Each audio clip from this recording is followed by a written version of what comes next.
Every norm, every institution that we once thought we could rely on has thrown out. I mean, the idea of using state and local prosecutors to go after a former president of the United States, it's mind-boggling, out the window. Nothing matters. I am just astonished, frankly, at what I'm seeing around the world. So I want to talk to you about that part of the news and about Israel. We can also talk about Donald Trump. You are a lawyer with the campaign, right? So we can talk about President Trump. But let's start with, what is happening in the world right now with regard to Israel. You know, I think we're actually having a different conversation on this topic than we would have had even last week. Last week was Violent Demonstration Week. This week is sort of a new normal, one of our many new normals that we go through, I think. What we're seeing is that there's inevitably this, it's really a Muslim street more than an Arab street. They used to talk about the Arab street, but these demonstrators are from all over the place. They do share the fact that they're Muslims. Many of them are Palestinians, however. Here in New York, it's gotten actually hairy. I mean, it's amazing that you managed to find a Jew in New York to have this discussion with you, but the neighborhoods where there are tons of us, including my children and grandchildren in Borough Park, have been getting visits from some of the protesters.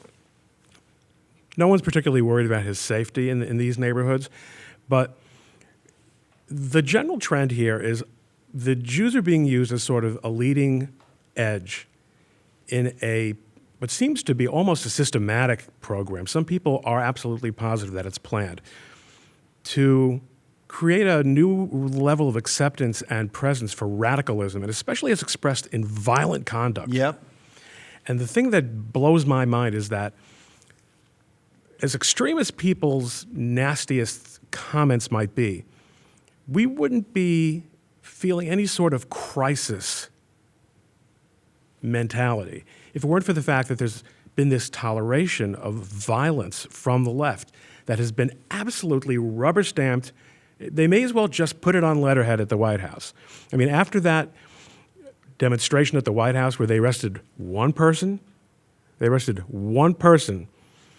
and then the demonstration at the DNC, one person, whereas at J6, if you thought about the Capitol on January 6th, the FBI is going to be knocking on your door.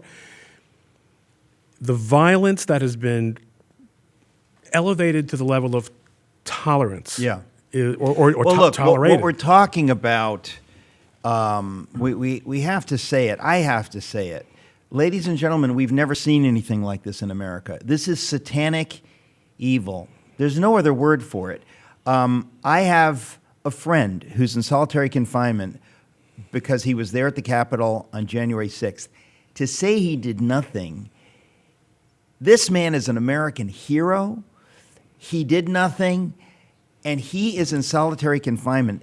That is in America. That is so sick. It is very difficult for me to process that is happening in America. And when you then juxtapose that with the idea that we have thugs, radicals, violent people not being touched, that's when your average person gets angry and they say, you know what? If you were just sort of fair, we understand there are different narratives, different points of view, but what we're seeing right now seems to be spitting in the face of Lady Liberty and Uncle Sam. It seems to be a kind of injustice unlike anything we have seen in our history. Absolutely never in our history. And it's not the savages who are doing the spitting, because who cares? Who cares? We expect savages to act. Yeah, no, it's Joe Biden Exactly. and his attorney general, or I don't know who's in there right now. But it is a dramatic contempt for America, for the founding principles, for the Constitution. We've never seen anything like it. And the fact is that the immediate concern is for Jews and the safety of Jews. And of course, on the college campuses, it's outrageous what's going on. But the Jews, I hate to ring in, a cliche, but the canaries in the coal mine, when they're going after the Jews, they're eventually going after everyone listening to this discussion. Yeah. Because we're the same. We stand for a set of ethics and a way of going about life and a certain set of civic values that are simply not shared by these people. And I don't know, as a lawyer, in fact, how to deal with it. And I've had this discussion with a lot of conservatives. The First Amendment is for everyone. Even those who say, I reject the values of the First Amendment. But at what point do we say that it's an existential threat to the First Amendment? Ironically, the rounding up of the J6 world, I won't even say defendants, has been rationalized by precisely that kind of reasoning. Right. That's the problem here. Right. Well, and again, it's a lie. I will say it. We've said it on this program Of course. before. The whole J6 narrative is a lie. It is so evil that it is hard to process that in America, some people created this situation. It is so wicked. It is right out of the Third Reich playbook. How It about is the those kind of videos? thing- Yep, the videos that came out yesterday. Okay, so the videos came out thanks to the godsend known as Speaker Johnson, which kind of makes me ask the question, what about that bum, Kevin McCarthy? Kevin McCarthy is a bum. It's amazing to me that there are people languishing, friends of mine, in prison cells, and that you have somebody saying, I'm not going to release this. It is utterly wicked. It is so wicked. Again, it's hard for us to process that this is happening in America. And I think the problem that we have is that ideas and principles matter to us, and we find it hard to believe that we know that there have always been gangsters. There have always been people whose only interest is their own personal gain, whether it's power or money or other kinds of gratification, ungodly gratification. We just never thought that they would be getting to make the rules. And consistently, yes, there's always been corruption. There have always been Right. uneven, bumpy aspects to all the systems, but right. it has been so institutionalized on so many levels. It's a big concern. we're in. I say that we're in the third existential crisis of our national history. The first was the Revolution. The second was the Civil War. We are now in the third existential crisis. When did it begin? And well, I feel like you could either say it has no real beginning. I mean, it began with stealing the election by Joe Biden, but you could go backwards. It began when Trump came down the escalator. It began. These people have always been there, but they have not felt free to take their masks off and to actually behave this way until much more recently. But we are now seeing a brazenness that we've simply never seen before. And it's the brazenness that comes with, we know that you know, and you also know you can't do anything about it. Yeah. I think it's an arbitrary point, and you write a lot about history, to decide when this began. Speaking to James Lindsay, for example, he considers this all basically part of Marxist infiltration. Well, that's the point. Is like, where do you start? I mean, I would start in the Garden of Eden, frankly. That's Well, where it that's began. exactly But I mean, right. there's no way to, do you go back to the French Revolution? Right. When do you go back to?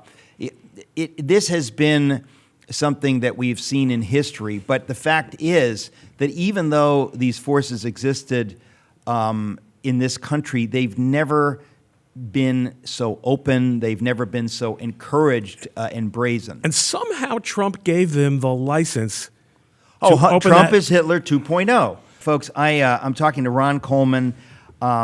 We have to talk about this. Trump is an outsider. That's the threat. That's at the heart of it. We'll be right back. Folks, I hate to interrupt, but I just don't want you to miss any of the content we're putting out on here. We've just got some amazing stuff. So would you do yourself a favor and hit the subscribe button so we can make sure you don't miss anything? I promise you, great stuff coming up. Hit the subscribe button. Thank you. You just said Trump is an outsider, and that's the point, that he scares the insiders to death. because he's not playing ball. He's just, I love America and let's try to do things right. And he never got the memo like, no, you don't do that. You don't move the embassy to Jerusalem. Shut up. You promised to do it. Say you'll do it, but don't, Right. for God's sake, you don't actually do it. And you don't build an actual wall, and you don't ask questions, and you don't say those things about Hillary Clinton. You just don't do that. And he thought, well, I wasn't raised to not do that, so I'm going to do that. And they just went scorched earth on him to where they created the J6 lie to imprison and threaten and intimidate anybody who dares to dissent. We are in an existential war. And Donald Trump, whether inadvertently or advertently, he is the voice of those people who love America and who want justice. There is an extraordinary commitment to Donald Trump among people that I encounter, to the point where people have gotten, I think, a little bit overboard. The suggestion that to think that perhaps Ron DeSantis might be a better candidate is some sort of treason to America, to the Constitution, to the Lord. All right, listen, reasonable men can disagree. Right. But he really, it's an extraordinary thing. I mean, he is really an absolutely historical figure for us to live during this time. And people I absolutely underestimated him. I didn't think that he had the sophistication and the ability that he did end up having.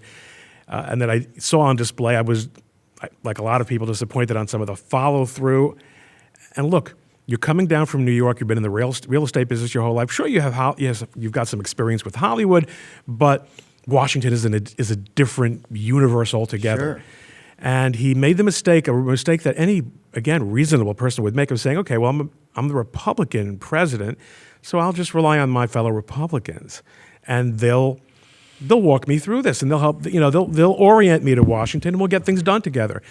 And I think somehow I managed to end up bringing up John McCain again, which I think I did last time I was here. Yeah. He's just one of the many examples of just how that didn't happen. Well, look, I think this has been the wake-up call. This is why we're living through historic times, because among other things, many people, myself among them, have woken up to the fact that the people we thought were our friends and allies are not. They are in it for themselves. And when we think of people like John McCain or Mitt Romney, both of whom I voted for, or even George W. Bush, you realize they are, John Zmirak always refers to them as the Washington Generals who played the Harlem Globetrotters. Their job was to lose, to kind of pretend like we want to win and always to lose. And I think of what a consistent dishonesty is at the heart of that. So many people like you and me who weren't in on the joke, who extended ourselves. That's the point. This is, look, in my last book, Letter to the American Church, the last chapter is about Reagan, who actually wanted to defeat evil, actually wanted to destroy the former Soviet Union so that those people could be free. He actually believed, whereas everybody who's for détente or whatever, at least by the time you get to the mid-'80s, they didn't really care about defeating evil. They just wanted to kind of keep a nice thing going. And you think, well, you're supposed to care about defeating evil. You're supposed to care about fighting. And Trump is one of those guys, like Reagan, he, to some extent, like Nixon. I mean, he actually is a simple person who believes, corruption is bad. We have to fight to win. Freedom is good. How much they've been through his underwear drawers. They've turned over every file cabinet in every location. What have they got? Yeah. What have they? It's unbelievable. I mean, who could stand up to that besides you and me, of course? But we're all born in Queens, you, me, and President Trump. So that's the kind of guys we are. That's correct. But most of America is not, on that level. Well, that's what's so fascinating to me is that when you said about Ron DeSantis, I think the reason people are so animated and passionate in supporting Trump is because they see what hell he's been put through. When you think about the lawsuits that have come against him, you think, why would they be going after him like this? What are they afraid of? What are they so afraid of that they will do anything. They would be thrilled to put a bullet in his head. But short of that, they're going to do everything else they can do. And I think your average American says, why would they do this? What are they so afraid of? They must be afraid of something. And they are. They certainly are. And it is the outsider thing more than anything else. And, you bring up Reagan, that was the shock to the system. Because the era of good feelings, the second era of good feelings, you might call it, the 50s, 60s, even Nixon, they hated Nixon. Watergate was entirely about the House Un-American Activities Committee and nothing else. Okay, I just read a book by Ben Stein. He was on this program. Oh. Ben Stein wrote a beautiful book. I'm going to have him on again. Well, he loves Nixon. About Nixon, and it's called The Peacemaker. And he says that. In other words, he talks about how I learned everything from Ben was Stein. An absolute media coup d'etat. And they act like Watergate was a thing. Watergate was nothing. It was people coming after someone because they hated his guts, because he dared to stand up to Alger Hiss, who was a communist spy, like an actual communist spy. But the left, they dig in their heels. They don't care. They're going to fight their enemies. We're talking right now to Ron Coleman. We'll be right back. Welcome back. We're talking to Ron Coleman, who is a lawyer with the Trump campaign. Yeah, we're talking about the hatred, this deep-seated hatred for Trump that basically says all the rules are out the window. We will do anything and everything to keep him from getting the reins of power. So they are willing to subvert the will of the American people, which I am sure they did in 2020 and really did during his presidency. They're scared to death of we the people. They're scared to death of America on the vision of the founders. It's more than, right, and it's more than stealing an election, because that's almost an American tradition. What the hell, Not quite, but we don't have time to argue. Go ahead. Yeah. It is nonetheless true that every norm, every institution that we once thought we could rely on has thrown out. I mean, the idea of using state and local prosecutors to go after a former president of the United States, it's mind-boggling, out the window. Nothing matters, and it is that out, yes, Nixon was a shock to the system. They took care of him, and he was such a good citizen, and he was such a good American. He said, listen, for the good of the country, I'm going to step down. Well, he did it twice. He did it in 1960 well, when he was beaten by the fraudulent, the JFK that's the tradition company I'm talking about. who tore away the election from him, and he nobly said, "We'll let it go." But again, in '74, rather than tear the country, Bill Clinton wouldn't have resigned and didn't resign. But Nixon, the honorable statesman that he was, who loved America, he did. He cared about America more than himself. And Reagan was a next level threat to them, and they weren't. I remember liberals at that time. They couldn't believe, it was Pauline Kael redo. I don't know anyone who voted for Reagan. How could this possibly happen? It happened. People aren't going to get the reference. Pauline Kael in 1972. This is the film critic for The New Yorker, and a dyed-in-the-wool New York liberal. Famously said, I don't know anyone who didn't vote for McGovern. And that is the point. They live in a bubble where they're never hearing dissenting opinions. The truth will not get in.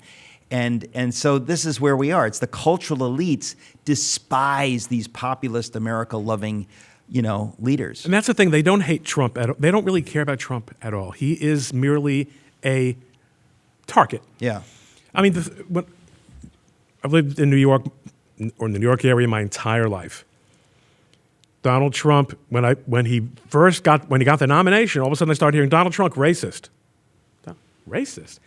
This guy's been in the real estate business in New York my entire life, and I never, ever heard anything like. There's no way you continue as a public figure, much less have the career or the celebrity. His name was known as it was a catchword for gaudy, wealthy success. It had nothing to do with him. He was merely the receptacle for it, and we weren't ready. We were not ready.